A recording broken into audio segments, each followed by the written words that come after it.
नमस्कार, आदाब, सलाम। अभी आप देख रहे हैं दरभंगा दर्पण। मैं हूं आपके सामने आपका दोस्त एम राजा। बिहार जिस प्रकार से राजनीति का गढ़ माना जाता है, क्योंकि ये वही बिहार है जहां से देश के पहले राष्ट्रपति का जन्म हुआ। बिहार ने देश को पहला राष्ट्रपति दिया। लोकसभा चुनाव को लेकर के दरभंगा में चौथे चरण में मतदान होना है। अब इसको लेकर के, हालांकि अप्रैल का महीना है और गर्मी सवाब पे आ चुकी है, लोग घर से निकल नहीं पा रहे हैं, क्योंकि सुबह 8 बजते ही जो धूप है वो तेज हो जाती है और धूप के साथ साथ हवा की लपटें जो है वो तेज हो जाती है, जिसके कारण लोग नहीं निकल पाते हैं। लेकिन जैसे ही थोड़ा सा मौसम ठंडा होता है, उसके बाद लोग अपने अपने घरों से निकलते हैं। तो इस समय हमारे बीच कुछ जनप्रतिनिधि हैं जो कहीं ना कहीं अपने पंचायत में एक बड़ी जिम्मेदारी निभाते हैं और लोकसभा चुनाव सर पे है। और ऐसे में दरभंगा में क्या कुछ होने वाला है, किस तरह से लोग दरभंगा के चुनाव को देख रहे हैं, लोग किस पे वोट करना चाह रहे हैं, क्योंकि मुद्दा क्या होगा इन लोगों के पास में। कल मुकेश सहनी महागठबंधन के साथ शामिल हो गए हैं। उनका कहना है कि आरक्षण नहीं तो गठबंधन नहीं। तो इस शर्त पे वो भारतीय जनता पार्टी के साथ नहीं गए हैं। हालांकि मुकेश सहनी कब किसके साथ जाएंगे ये कहना भी थोड़ा मुश्किल है। चलिए हम जान लेते हैं मुकेश सहनी के आने के बाद क्या लग रहा है, इंडिया गठबंधन को कितना फायदा होगा या फिर एनडीए को कितना नुकसान होगा। सबसे पहले चैनल के माध्यम जो आप हमको बोलने का अवसर दिए हैं, इसके लिए बहुत बहुत आपको धन्यवाद।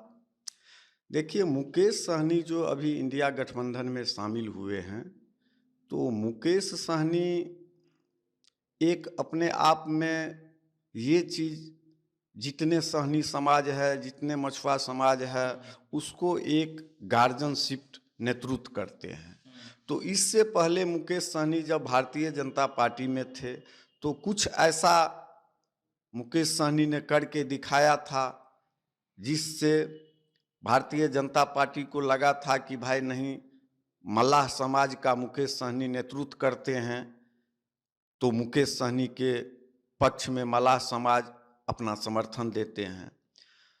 तो अभी जो वर्तमान स्थिति में लोकसभा का चुनाव सामने आ गया, तो उसमें मुकेश सहनी न भारतीय जनता पार्टी में थे, एनडीए गठबंधन में नहीं थे, न इंडिया गठबंधन में थे।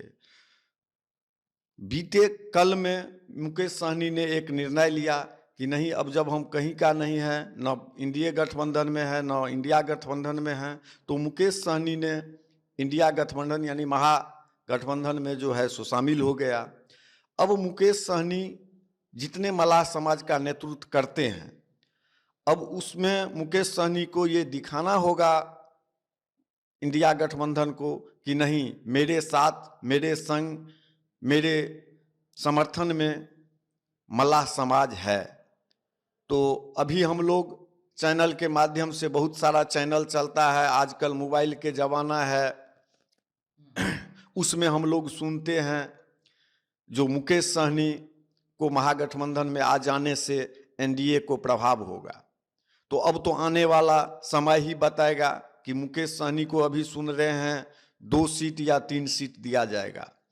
अब जहां का सीट उनको दिया जाएगा और मुकेश सहनी अपने आप में कितना महागठबंधन के लिए काम कर पाते हैं या अपना जहां से चुनाव लड़ेंगे, सबसे पहले मुकेश सहनी जी को जहां पे सीट मिले होंगे वहां का चुनाव अपने आप को जो है सो जीतना होगा, या जिस पार्टी को मुकेश सहनी जहां से लड़ाएंगे उसमें अपना सारा कुछ समर्पित करके उसको जिताना होगा।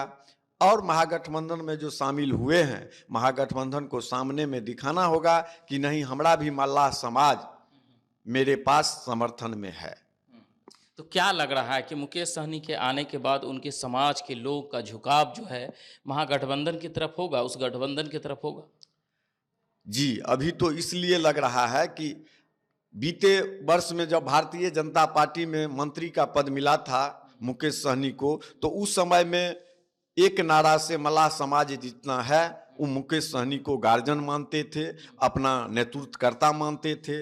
इसीलिए अब कल क्या होगा इसके विषय में तो नहीं कह सकते हैं, लेकिन आज के समय में ही कह सकते हैं कि मुकेश सहनी 100% मल्लाह समाज को लेके नहीं जाएगा, लेकिन 75% मल्लाह समाज अभी भी मुकेश सहनी को अपना गार्जियन मानते हैं। देखिए, मुकेश सहनी के महागठबंधन में शामिल हो जाने से इंडिया गठबंधन को कितना फायदा होगा, ये तो थोड़ा सा और चुनाव नजदीक आने दीजिए। वैसे अब भी मुकेश सहनी के साथ मल्लाह समाज के लोग हैं। मल्लाह समाज के लोग 100% तो नहीं, लेकिन 70% लोग आज भी मुकेश सहनी को अपना गार्जियन मानते हैं, क्योंकि मुकेश सहनी का एक ही नारा था कि जब तक आरक्षण नहीं तब तक गठबंधन नहीं। क्योंकि वो आरक्षण के मुद्दे को लेकर के हाल ही में हमने देखा कि किस प्रकार से मुकेश सहनी जगह जगह जनसभा कर रहे थे और वहाँ गंगा जल से शपथ दिला रहे थे लोगों को कि हम जिधर जाएंगे वोट हमारे समाज के लोग वही करेंगे। तो कहीं ना कहीं ये जो गंगा जल से जो शपथ दिलाया गया है उसका कितना प्रभाव पड़ेगा, मुकेश सहनी को कितना लाभ होगा या फिर महागठबंधन को कितना फायदा होगा मुकेश सहनी के आने के बाद, ये तो समय बताएगा। दरभंगा के लिए अब तक जो प्रत्याशी उतारे गए हैं वो दरभंगा के लोगों के विश्वास पे खड़े नहीं उतर पा रहे हैं। अब ऐसे में सवाल उठता है कि चाहे वो इंडिया गठबंधन से ललित यादव को उतारा गया हो, चाहे वो एनडीए गठबंधन से गोपाल जी ठाकुर को उतारा गया है। अभी आप देख रहे थे दरभंगा दर्पण, मैं हूं आपके सामने आपका दोस्त